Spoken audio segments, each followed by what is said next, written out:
మానవత్వం చాటుకున్న హమాలీ సంఘం. కొమిర గ్రామంలో ఇటీవల అనారోగ్యంతో మృతి చెందిన శ్రీనివాస్ గౌడ్ కుటుంబ సభ్యులను కొమిర గ్రామ హమాలీ సంఘం పరామర్శించి 21,000 రూపాయలు వారి కుటుంబానికి అందజేశారు.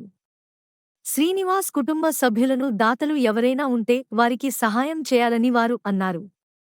హమాలీ సంఘాన్ని గ్రామస్తులు పలువురు అభినందించారు.